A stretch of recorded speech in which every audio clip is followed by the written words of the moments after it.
Hi, and welcome to Advanced Audit and Assurance, your essential guide to mastering the complexities of assurance engagements for professional certification exams like the Institute of Chartered Accountants of Nigeria and many more. My name is Gabriel Josiah, and I serve as an internal auditor in the healthcare space within one of Nigeria's leading government organizations.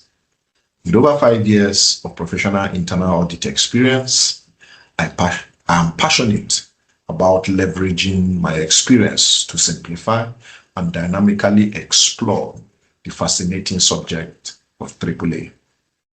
Join me as we delve into practical insights and strategies to develop and deepen your understanding and application of this critical field. In this introduction, we'll break down the critical concepts, strategies, main competencies, and practical insights you need to excel.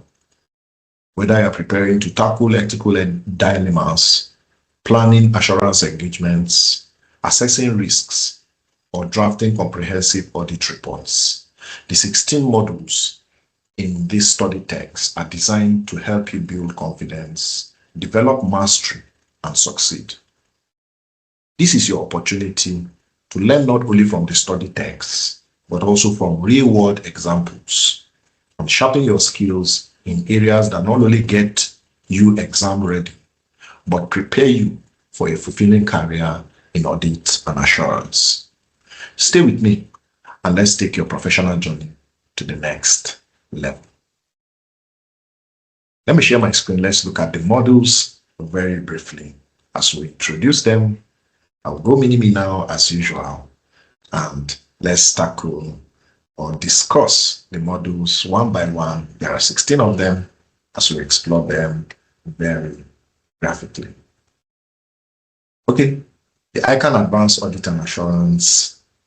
So by way of the table of contents, looking at chapters, or we call them modules, we'll be examining the meaning of audit and assurance.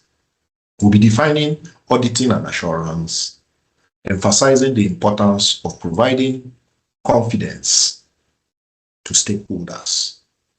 Covers the role of audits in verifying the reliability of financial statements, and differentiates between assurance levels, audits, be it reviews, agreed upon procedures. Students will explore audit as an independent examination and assurance as a broader concept involving audit engagements. The second module, we'll be looking at the regulatory environment. We'll be discussing the laws, regulations, standards governing audits in Nigeria and internationally. We'll be looking at the Companies and Allied Matters Act, the International Standards on Auditing, the International Financial Reporting Standards. Emphasis will be on understanding the role of professional bodies like the Institute of Chartered Accountants of Nigeria, the Financial Reporting Council of Nigeria, and the adoption or the global adoption of international standards on auditing. Third module, or the third chapter, will be looking at rules of professional conduct. We'll be focusing on ethical requirements for accountants, including the principles of integrity, objectivity, confidentiality, professional competence, and due care.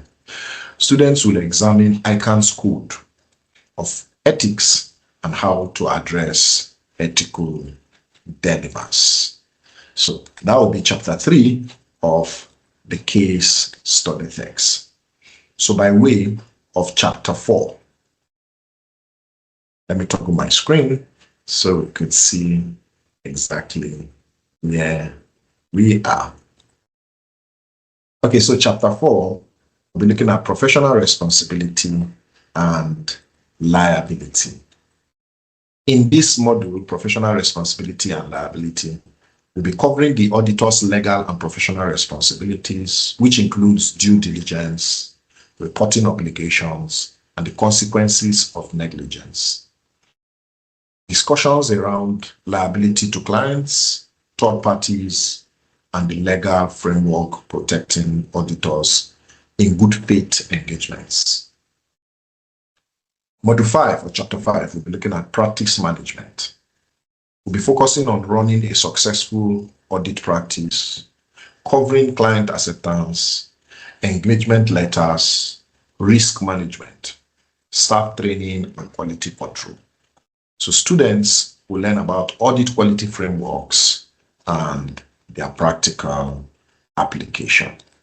This is very important. I will move to Chapter 6, where we will be introducing risk-based and system-based audit approach. For example, the internal audit professional practice framework emphasizes that all internal audits should be carried out and they should be risk-based.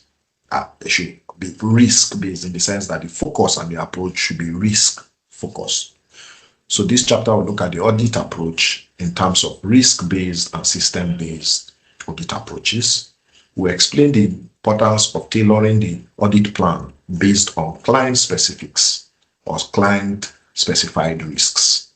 Looking at materiality thresholds, looking at inherent control and detection risk.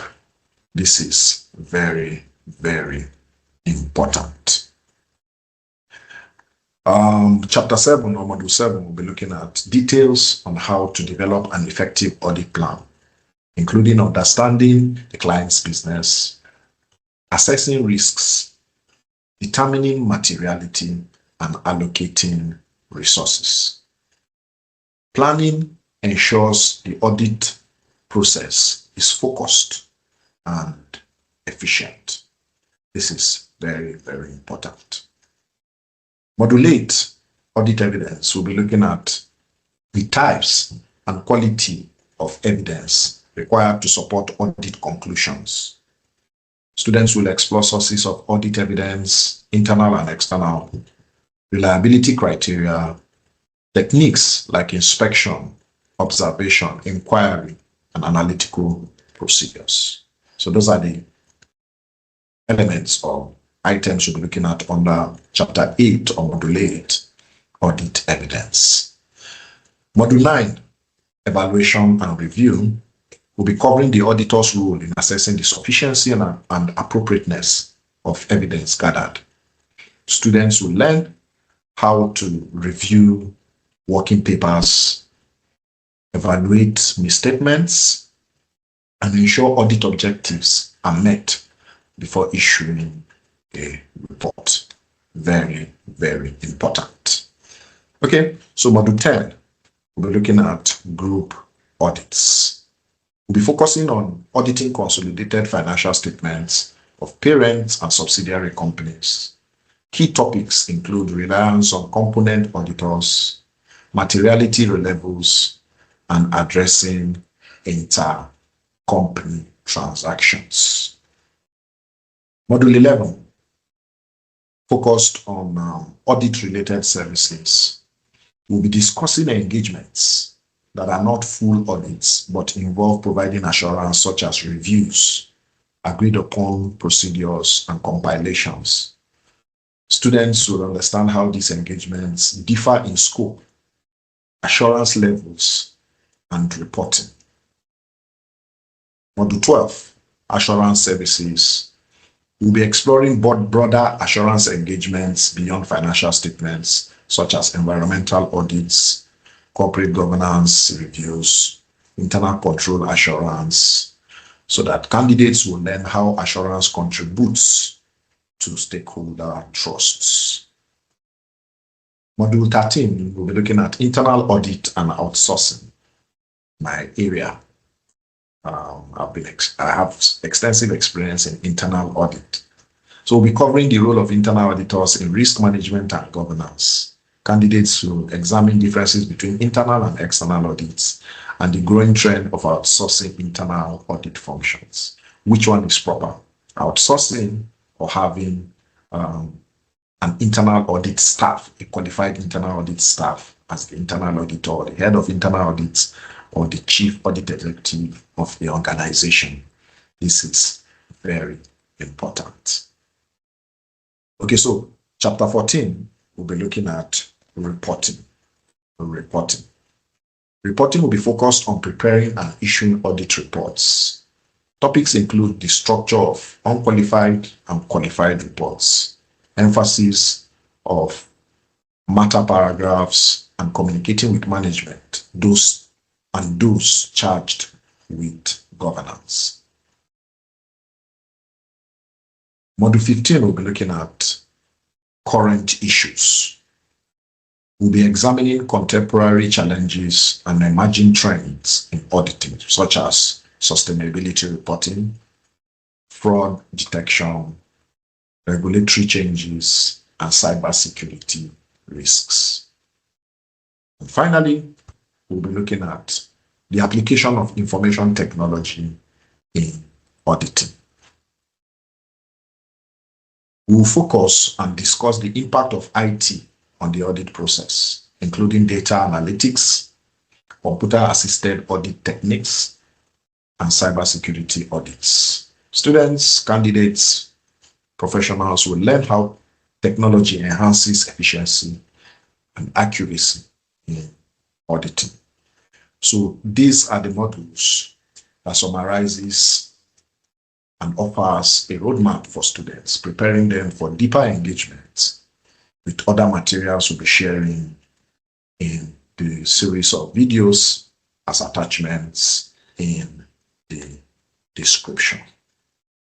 This is very important. Okay, so having looked at the introduction of the modules, I would like to also introduce the main competencies, what is expected of candidates after these modules have been looked at extensively. So let me share the main competencies that candidates should be able to exhibit after this, after the extensive understanding of the case study modules. So what are the key competencies that are expected of candidates? So on successful completion of this paper and understanding those modules, candidates should be able to explain and advise on professional, ethical, and legal issues arising during assurance engagements. This is very important. So candidates should be able to recognize ethical dilemmas, legal requirements in assurance engagements. This includes adhering to principles such as integrity, objectivity, confidentiality, and complying with regulations like CAMA and professional codes of conduct. This should provide sound advice on resolving these issues in line with professional standards. This is very important. Number 2, candidates should be able to advise on various planning procedures involved in carrying out assurance engagements. Very, very important. So planning is critical to the success of assurance engagements. Candidates should be able to advise on procedures such as understanding the client's business, assessing risks, setting materiality levels or thresholds, and developing an effective audit plan. This ensures a focused approach that aligns with the engagement's objectives. This is very, very important. Also, candidates on risks associated with assurance engagements and various types.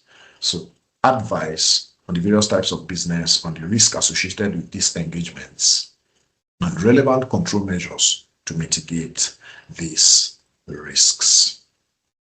So, candidates need to first identify potential risks such as fraud risks, compliance issues, or operational inefficiencies in assurance engagements. They should recommend controls, mitigants like segregation of duties, robust internal audit mechanisms, and automated systems to mitigate these risks effectively. Very, very important.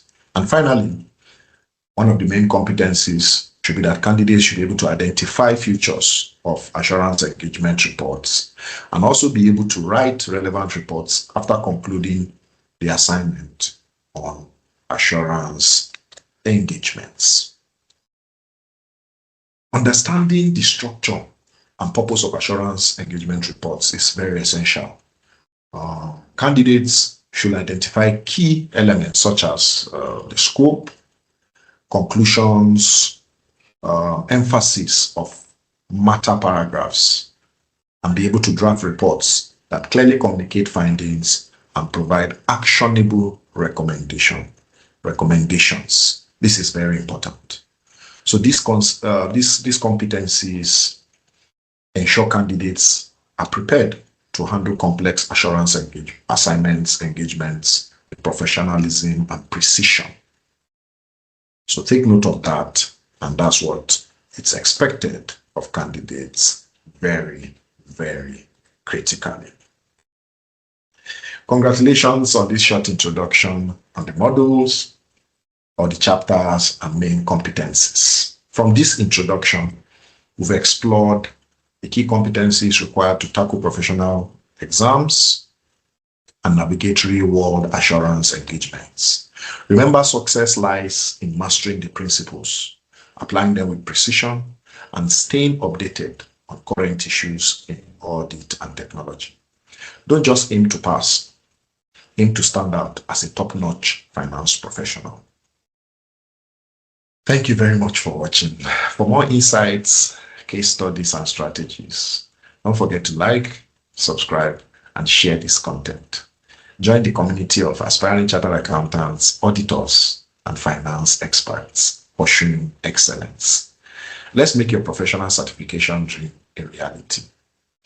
See you in the next video. And as always, keep learning, keep growing, and keep leading. Until next time, bye for now.